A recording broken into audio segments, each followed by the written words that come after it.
Welcome to the Expansive CEO podcast. I'm your host, Hannah Chapman, founder of Expansive CEO and X Squared Wealth Planning. Buckle in as we explore how to create true prosperity and build a business and a life that expands beyond yourself and makes a dent in the universe.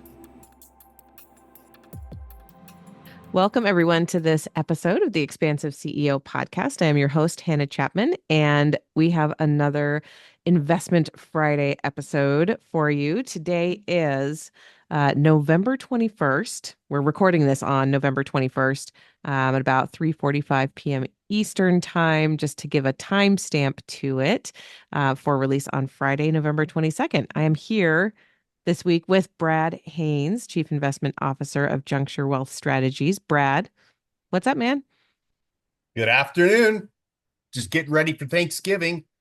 Right. Watching the volatility of the markets, which have been on the upside, which is fantastic because a lot of people thought we were going to have some downside volatility here coming into the end of the year. So it does not look like it's playing out that way.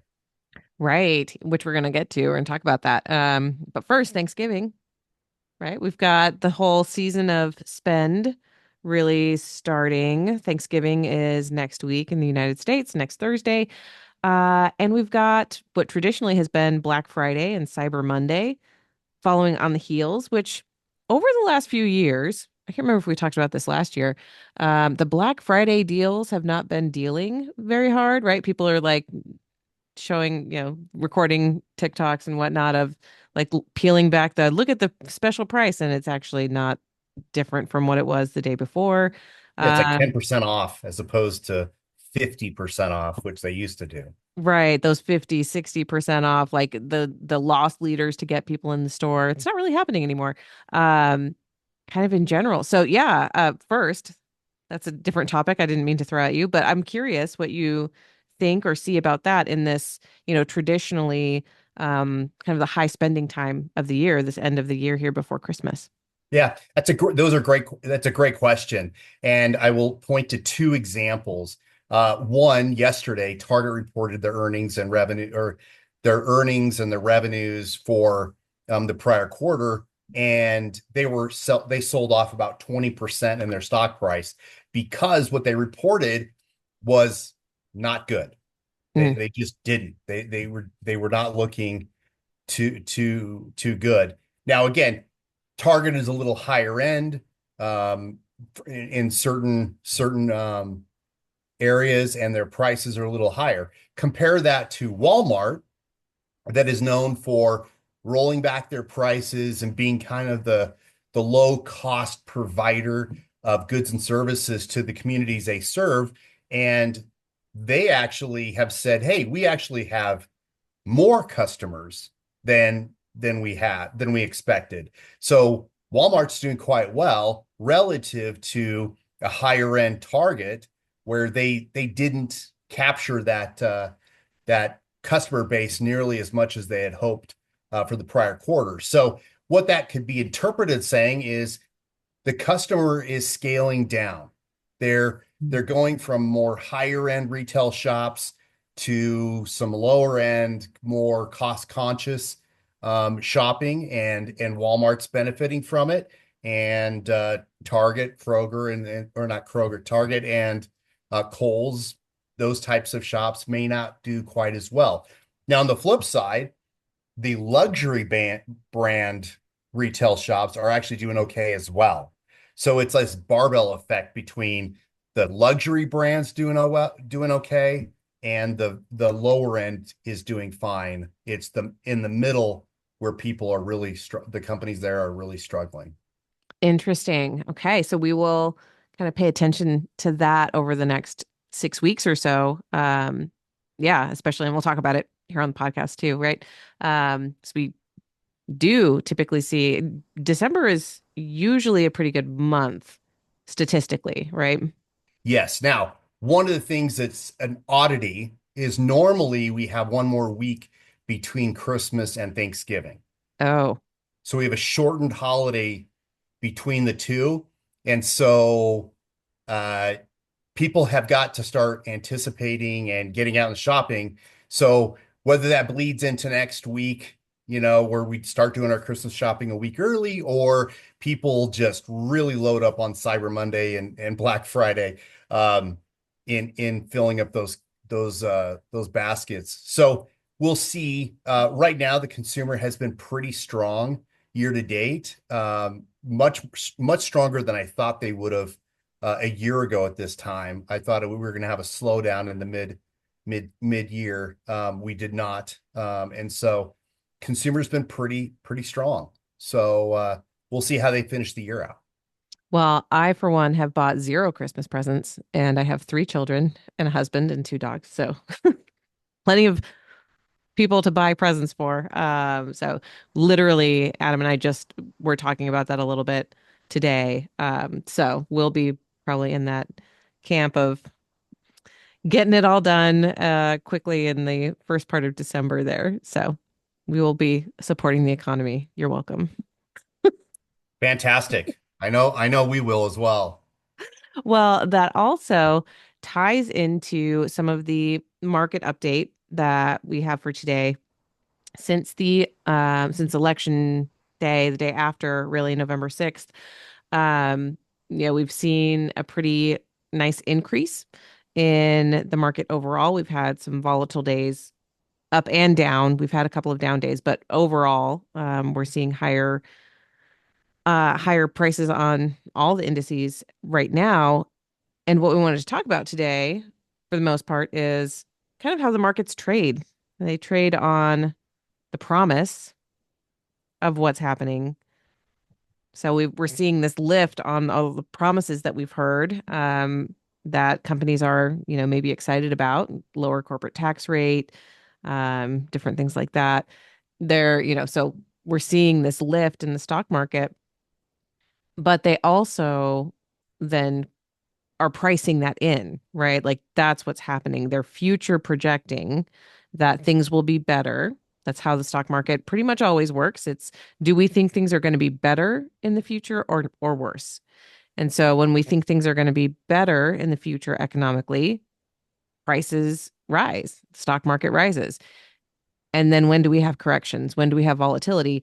Well, when we get news or when something happens in the present that says, hey, this is not going to be great in the next couple months. And then we have these big downswings, right? So it's like we're rising on the promise and falling on the actuality of things, right? Yeah, that's really critical. I'm glad you brought that up. Is in my latest market update that I published this week, that was sent out to our clients and our prospects and our friends and our family. Um, it analyzes the economic proposals that Trump and his team have put out during the campaign season. And some of them are very, very positive for the economy. Some of them are not as positive for the economy. Some are outright negative for the economy. But again, these are what has been proposed. So when he won the equity market, when he won and the Republicans now have won both houses of Congress, it looks like people or investors are saying, okay, these policies are going to go through.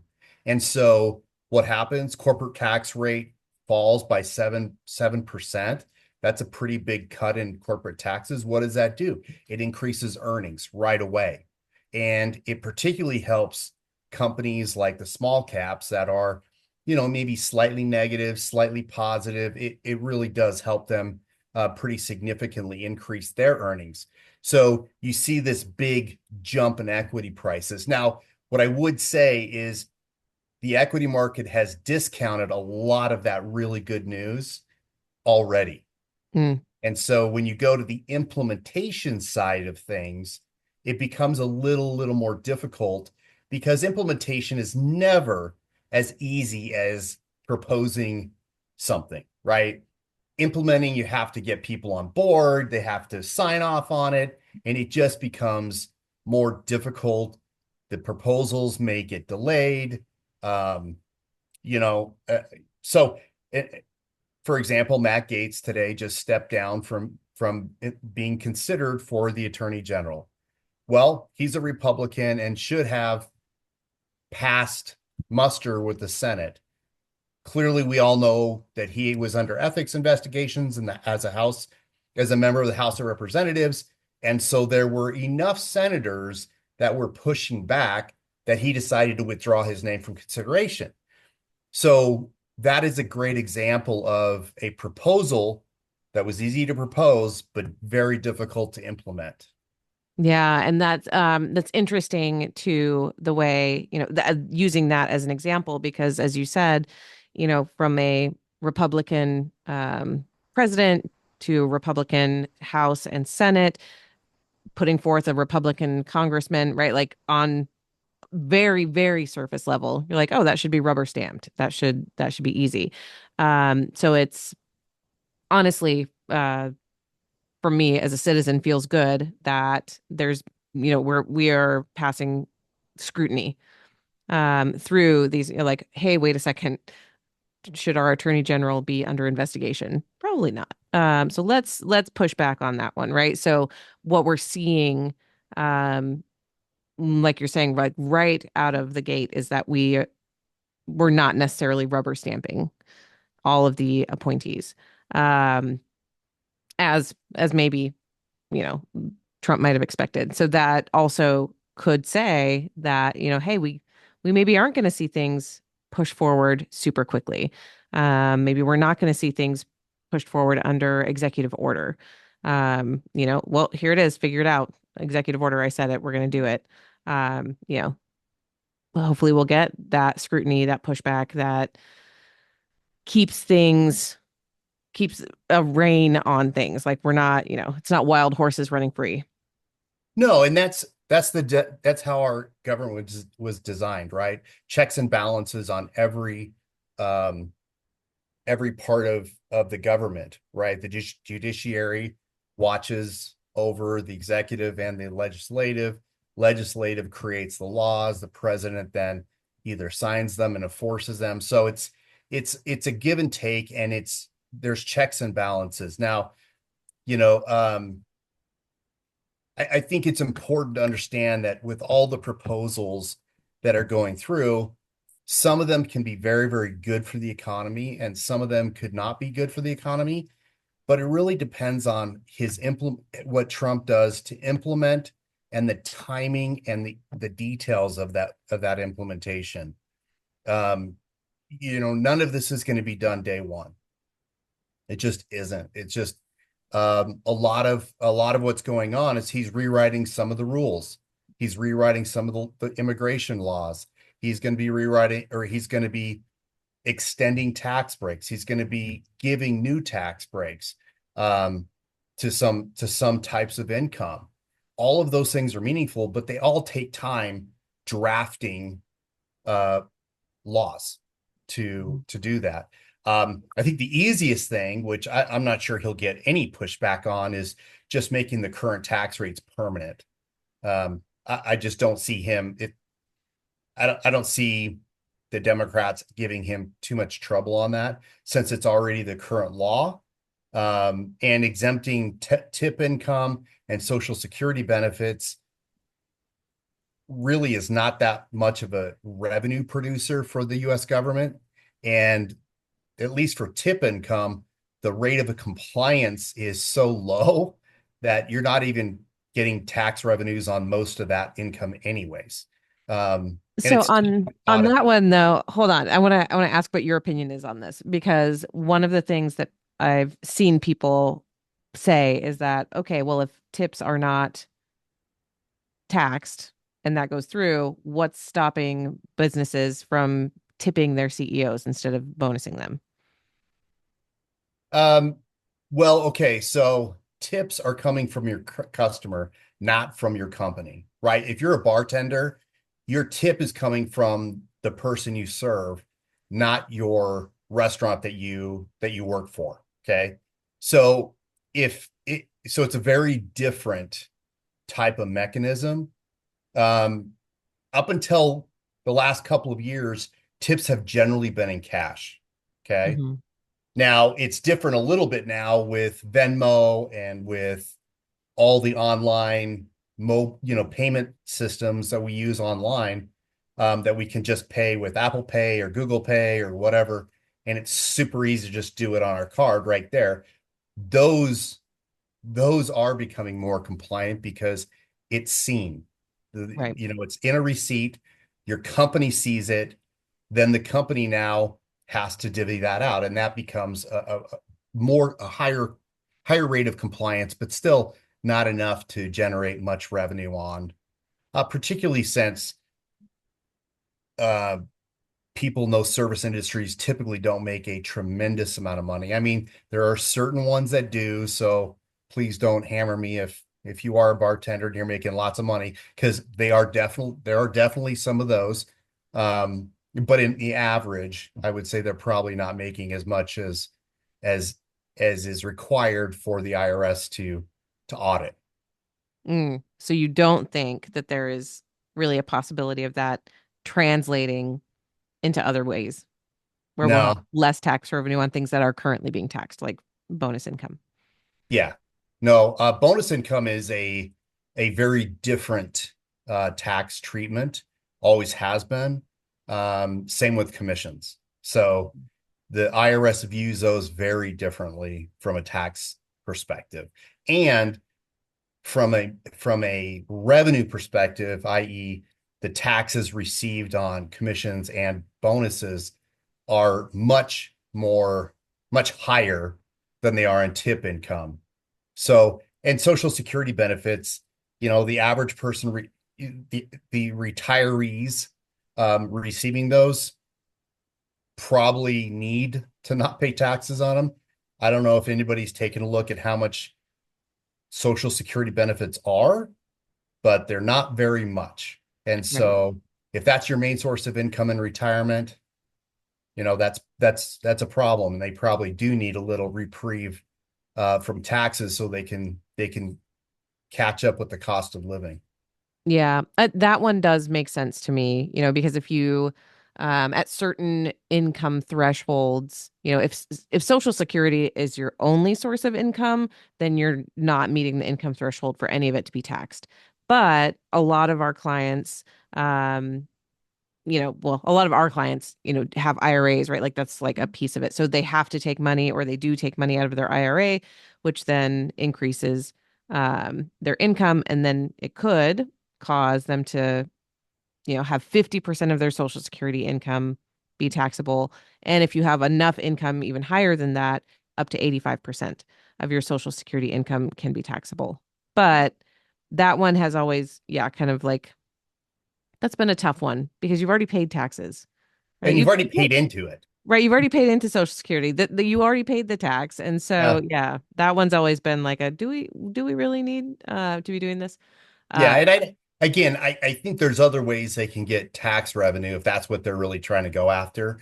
But, you know, on average, senior citizens, retirees that are living on that money, not just adding to savings, but actually living on the money, have a higher propensity to spend on goods and services that they need to live their lives. And that is that is that generates economic growth. So it's not a bad thing to exempt those from.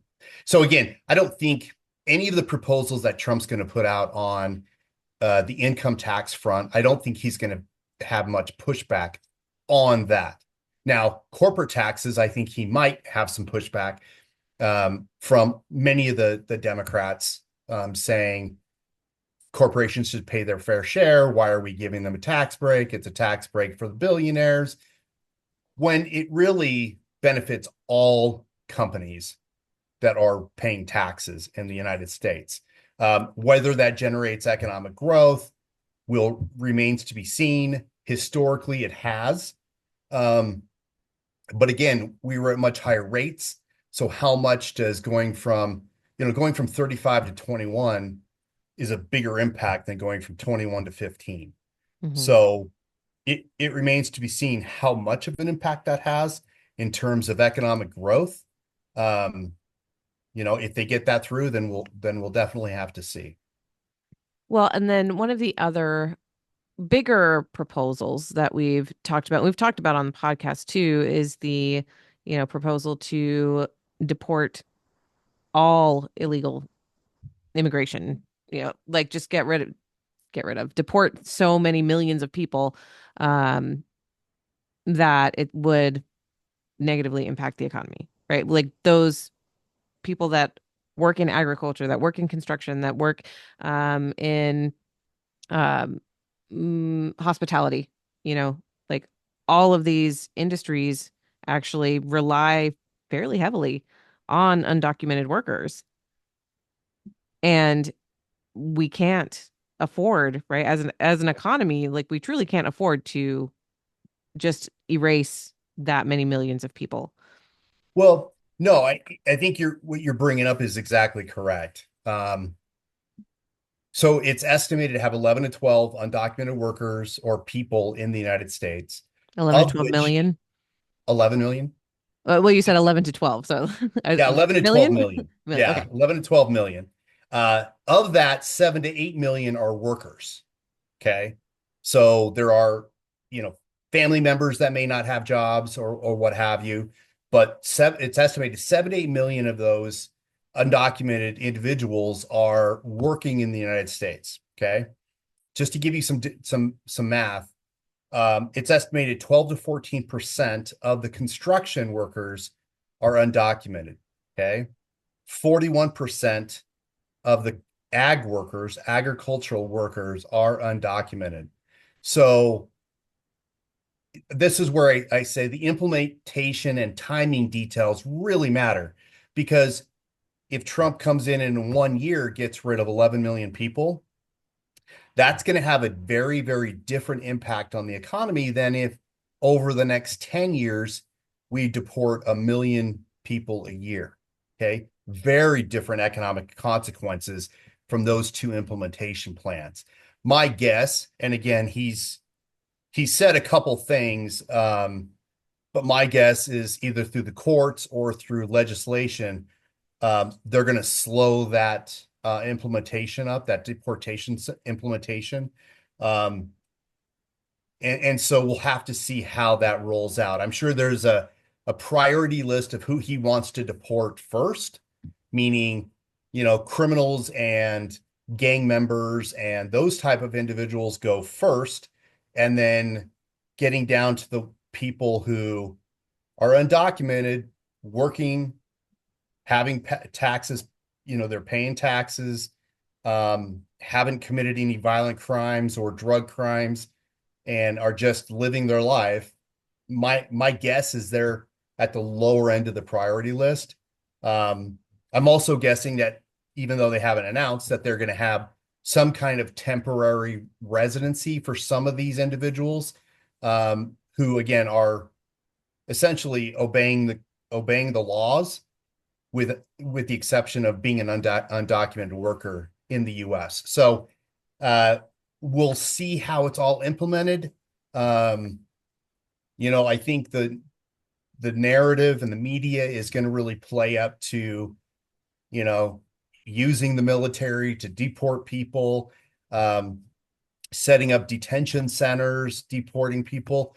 I'm unsure if that's actually going to happen or if it's not, or if he's trying to use that as a scare tactic to get people to come in and become legalized. So again, we'll have to see how it's implemented. We'll have to see the timing of the implementation, and then we can determine the economic consequence. Yeah, and I just wanted to reiterate that most undocumented workers are paying federal taxes, because I feel like that maybe was missed by some people. Like they're just here undocumented, they're not contributing to the economy in a meaningful way. And that is absolutely not true.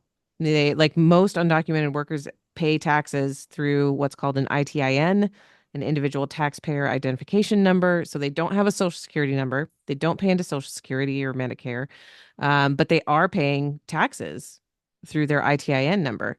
And on that other side, so I don't know what the numbers are, if we have any figures of like how much they do pay in taxes into the system, but they're not receiving any benefits from that, right? They can't go get welfare benefits. They can't get SNAP benefits or WIC benefits, or they can't receive any benefits that other taxpayers receive, but they are paying into the system.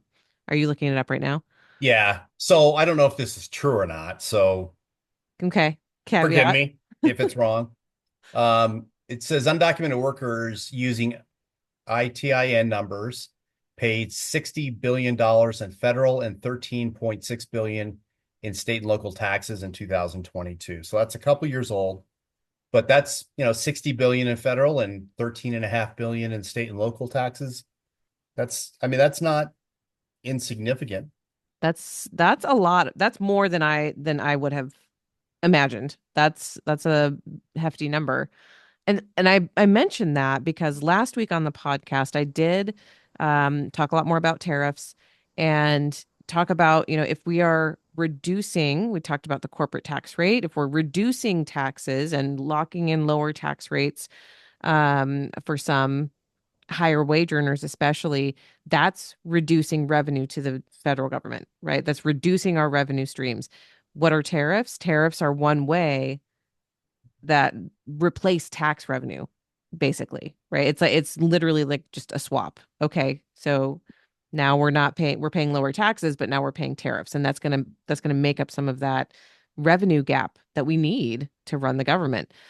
Well, if we, like you're saying, let's say we deport all of those people, not only do we have this gigantic hole in the workforce in a lot of areas, that means we're also then reducing revenue to the government again through, through the taxes that are being paid by those Yeah, workers. So it's kind of a double whammy again. yeah, it is. It is. It's definitely something that really depends on his timing and again implementation of it.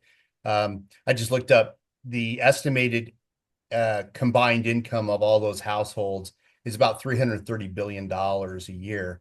Much of that is repatriated back to the countries where they came from to their families there. So it's not like that whole 330 billion is generating economic growth in the United States, because it's not. But it is generating some, okay, Hmm. outside of the repatriations back to their home countries. There, Remittances, right? say again? Remittances. Yes, remittances back to their families and their countries. Um, Outside of that, they spend to live here. And so that does generate some economic growth. So again, the economy, if we start to reduce by 1 million people a year, we can handle that pretty nicely. If we do it all in 1 year, that's going to be a much different circumstance for sure. Yeah, we have some visa programs. We have pretty um robust visa programs for companies that feel that they can't get workers, right? And the H-1B visas, a lot of ways that companies bring in workers from other countries. And so that it feels like when we talk about where's a path to temporary residency or path to citizenship, make these paths more mm, easy to navigate, really. Then we can have, these different industries that rely on these So workers. that's one of my great hopes for the Department of Government Efficiency, which I'm not sure they want to name it that, but they Oh, did. it's So done. Oh my God. so one of my great hopes is having two gentlemen who are in the charge of it, who are technology focused individuals, can help different government agencies up their technology, up their streamlining. And immigration is one of the best use cases of technology, because instead of filling out all these complicated paperwork, you could fill out profiles, upload documentation to the computer system, and someone can review it. And within a week or so, you could have a temporary residency pass, as opposed to years. Hmm. So my hope is for one of those departments is the immigration to get people temporary residencies or to get them a path to citizenship if that's what they so desire. So again, depends on the implementation, depends on all of that. Now, I understand last week you did a pretty in-depth dive on tariffs, so we don't need to spend too much time there. But I do want to say that next year, if those go through, as he's stated, it's estimated it's going to increase inflation by about 0.8% in 2025. So to give people perspective, inflation currently is 2.6%. So that means it's going to be 3 to 3.5% in 2025. So again, higher interest or higher inflation, which means interest rates are probably not going to go down too much lower than they are today, due to that higher inflation. All right. So is it a disaster? No, it's not a disaster. But is it it's not a disaster as long as the economy is still growing. Hmm. That only becomes a problem if the economy stops growing. So my hope is that the economy continues to grow, and that's currently what I'm seeing is the economy will currently grow, but with a little higher inflation, which means interest rates are going to be a little bit higher than normal. And as long as growth continues to be pretty decent, all of these policies can be implemented over a period of time in a more gradual format, and the economy should absorb and should adapt to those new rules. Now, we've said this before on the equity market likes certainty. We Hmm. do not like uncertainty. So as Trump comes in, as the Republican Congress comes in, they're going to start rewriting rules. They're going to lower regulations. They're going to allow for mergers and acquisitions to take place a little more aggressively. They're going to allow for more energy expansion of our production and reserve capabilities. Um, and all of those things can generate some economic growth. And so as they're rewriting the rules, there's going to be some volatility in there until we have those rules actually written and starting to be implemented. We have to kind of wait and see its impact on the economy and the forecasting of the financial markets. Mm. Yeah, I'm definitely curious, especially again, like we talked about at the top of the hour here, like that we've seen some pushback, some accountability, some scrutiny, um, even just, so far on the picks so far, for cabinet picks and whatnot. I'm I feel slightly encouraged by that, right? That again, that we're gonna have some breaks, um, hopefully, because that's like we've said before, even in a we've talked about the makeup of the presidency versus the Congress, right? The markets like it better when they are actually opposing one another because less happens, less gets through. Um, when there's gridlock in Washington, D.C., the markets are like, all right, cool, things are staying the same. Yep. And so the fact that we don't have that technically, but the margins are super slim, right? Especially in Congress, in the House, the majority is very, very slim. In the Senate, it's very, very, very slim, as well. And if we have as much infighting in the Republican Party as we have had over the last 4 years, that actually makes it's interesting. The Republican caucus is actually fighting within itself a lot more than it did, maybe 10, 15 years ago, where it's almost like the parties have flipped a little bit, where the Democratic Party was kind of known for the having a wider base of or just a wider range, I The guess, viewpoints. of Yeah. viewpoints, right? So it's like herding cats to get them all to agree on something. That's actually kind of like switched over to the Republicans Oh, for sure. in For some sure. ways. The Republican Party has split into two, has effectively split into two parties.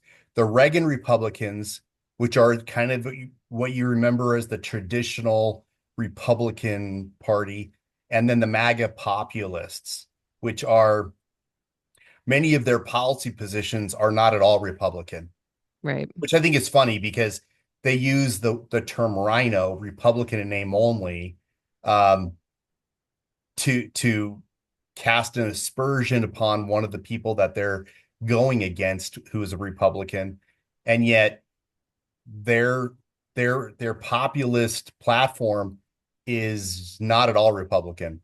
In fact, it's Right. very not Republican in most of its standpoints. So, most of its historical values. So, to me, they're two different parties within one name, and eventually, depending on how things go, you might see an actual physical split of that party into two separate parties with Yeah. MAGA, populist, however you want to talk, Trumpism, whatever, however you want to describe it, but that will be its own party eventually. Yeah, it's interesting. It's interesting to think about. But yeah, and it also just to, think about that, how gridlock, while it is frustrating for different pieces of legislation that would be good for our nation, or, passing infrastructure bills, or literally just funding the government, right? When we have issues with that, it feels like, can't you guys work together and do something? Um, I'm from Arizona. I just realized I said, can't you guys? And like in Arizona, everyone is you guys. It's not a gendered term. I apologize. There are lots of women in Congress, all you people. Um, anyway, but in some ways, again, for the economy, for, a certainty in some ways, the gridlock is helpful. Um, so that things don't move too quickly, like you're saying, for companies to be able to absorb the changes and move forward a little bit more easily. The other thing that I wanted to ask about, you mentioned before we started recording, you talked about Janet Yellen, who has been the U.S. Treasury Secretary for the last, 4 years. I am curious. I haven't heard about a replacement for her yet. But yeah, I'm curious about what you've heard about that, because her position and the way that she has run, the Treasury has mostly been positive. I haven't heard much negative about that, but she's had a long history. She was um, the Fed chairman, before Jay Powell. She's a very bright woman, and I think she's done an excellent job. Um, one of so I do. Trump has put out a couple names informally. Um, Howard Lutnick was one of those names. He is a CEO of a Wall Street firm, Cantor Fitzgerald, Mm, which, for those of you who don't know, was in the World Trade Centers on 9/11. And he lost his brother. He lost 70% of the employee base of his company in one day. And he has really come back significantly, and he's rebuilt that company. And Cantor Fitzgerald is a very highly respected name on Wall Street. Um, and I have a tremendous amount of respect for him as a person and as a CEO. But his name was floated out there for Treasury Secretary, but I noticed that he was just nominated for Commerce, to be on the Commerce board. And then uh, another hedge fund manager, his name is being bantered about. Um, Besant. He's a global hedge fund manager. mm. Very, very, very smart individual. I don't know him as well. I'm not familiar with his credentials, as well as just some of his background in being a macro hedge fund manager. And I'm sure there are some others that I haven't heard yet. but he's taking a lot of time on the Secretary of Treasury, which I think he needs to do. I think he needs to make sure that the Secretary of the Treasury is a very, very solid financial manager because you're managing the biggest market in the world. Right. Okay. So, you know, one of the things that I think Janet Yellen did was she issued a lot of the debt in the short term in treasury bills. So there's been a lot of treasury bills out there, which helped immensely with the liquidity in the short term. Um, does the new Secretary of Treasury continue that path? Um, with the potential deficits growing under Trump's plans, at least until we understand how much spending in the government he wants to cut. Um, we have forecasted of anywhere from 5 to 7 trillion in additional debt over the next 4 years of his presidency. That secretary of the Treasury has to be able to fund that, has to sell where what maturities do you sell to increase that money over time, and what do you do with all the treasury bills? Do you start to term that out a little bit longer term, or you keep them rolling short term? There's a lot of decisions. It's one thing that the Secretary of Treasury, if you know who that person is, you never really, you just want to know that they're doing a good job, but that they never are really in the news that much. Right. You don't want that. No, because if you're hearing about them, a lot of times it's not a good thing. It's because someone screwed something up and something went wrong in the financial markets. And I think Janet did a very, very good job. I mean, she was at the helm during COVID crisis where liquidity was very, very shortly ready to crunch. And both she and the Federal Reserve Chairman, Jerome Powell, they greased the wheels and they made sure the credit crunch didn't come as we struggled with the pandemic. And arguably, they greased the wheels a little too much, which is what caused the ensuing inflation. But they did save us from a pretty big crunch and shutting down the economy. So, you know, that a lot of people have disparate opinions about those two, but I think they did an admirable job. Well, the comparison that we can make is the credit crunch that happened in 2008, 2009, right? That did a lot more damage for a lot longer. Oh yeah. Like that was it's called now the Great Recession because it was the worst recession we've experienced since the Great Depression Yep. in 1929, right? And so the fact that um that liquidity, if anyone has watched, the big is it The Big Short? Big Short. There's a lot of information out there now about like what actually happened that was a little bit more I'm gonna say intellectual. Right, like that's like okay, there was mechanisms in the economy that had problems, to put it lightly, in that credit crunch. And it was a crisis of liquidity that caused all of the big players to just crumble. Um, the too big to fail is like they couldn't get cash, and the long and the short of it, right? They couldn't get access to cash, and so the fact that we didn't have that repeat in 2020 is a huge testament to that quick action that they took. That Yeah, I mean, we didn't do it the same. We did something different than what happened in 2008, 2009. And we had a much faster recovery. Yeah, and I mean, arguably, there's criticism on Jerome Powell of not putting the brake on earlier when he Mm, saw inflation accelerating. I understand that completely. I understand that. But going back to the 2020, I mean, he did help us avoid a repeat of 07, 08. Okay. I mean, we shut down the entire economy. That to me is so wild to even consider that we did that. yeah. And so we were on pretty tepid footing there. Now to circle back to 2025, again, I think we're going to have a little more volatility as Trump's policies are being implemented.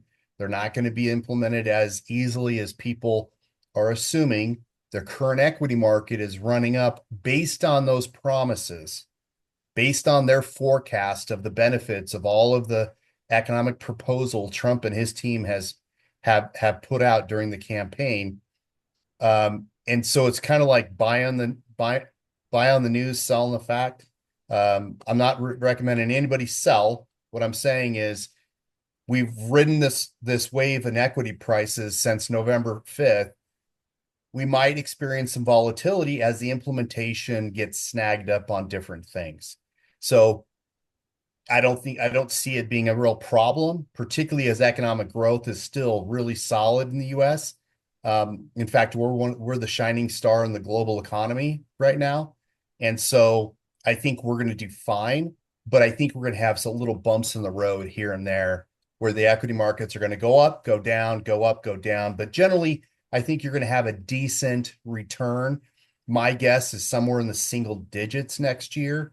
A year from now, I think we sit here and we have a single digit return in equities, and that's a good place to be for then. Do I think we can accelerate beyond that further out? Absolutely. Absolutely. So again, everything comes down to the implementation details on how this really impacts the economy. Well, we will wait and see what happens with that. And not next week. So next week is Thanksgiving here in the US, as we talked about. So we decided, we talked about this. We decided we're not going to record on Thanksgiving. We're not going to peel ourselves away from our families to get on Zoom and record a podcast. Sorry, everybody. But the following week, that first week of December, I do really want to talk about capital gains distributions and mutual funds and how all of that works. Because we are going to, that's the next thing that, economically, or for the financial markets anyway, one of the big things that happens in December, very end of November, early December for most people who hold mutual funds. So we will talk about that next time. I know it's super exciting. You're going to wait. You're going to hold your breath for 2 weeks. You can't wait to hear what we have to say about mutual funds, but We're excited. you're just going to have to wait. Taxes, yay. Yay. Yes. And also, yeah, end of year, tax planning, different things, like that. We will talk about some of that stuff in December. So if you have any questions, about year-end tax planning, investment planning for the end of the year, charitable giving at the end of the year, all of that is fair play. So send us your questions. Let us know what you want to hear more about, and we are happy to talk about it here on the podcast. So if you have questions, you know where to get me, Hannah, HANNAH, at expansiveceo.com for the podcast. And Brad, how can people get a hold of you? You can get hold of me by my email, bhaines, BHAINES, at juncturewealth.com, or give us a call at our local number, 480-253-4100. All right. Happy Thanksgiving, Brad. I can't wait to talk about mutual funds in a couple weeks. Sounds good. Happy Thanksgiving to you. That's it for this episode. Thanks for listening, and be sure to like and subscribe. And again, if anything resonated with you from this episode, I would love to hear from you. Email me at Hannah, HANNAH, at expansiveceo.com, and tell me about it. And if you're ready for your greatest expansion, you can find ways to work with me at expansiveceo.com and at x2wealthplanning.com. That's X, the numeral 2, wealthplanning.com. So until next time, remember that there is enough, you are enough, and your birthright in this lifetime is to be expansive.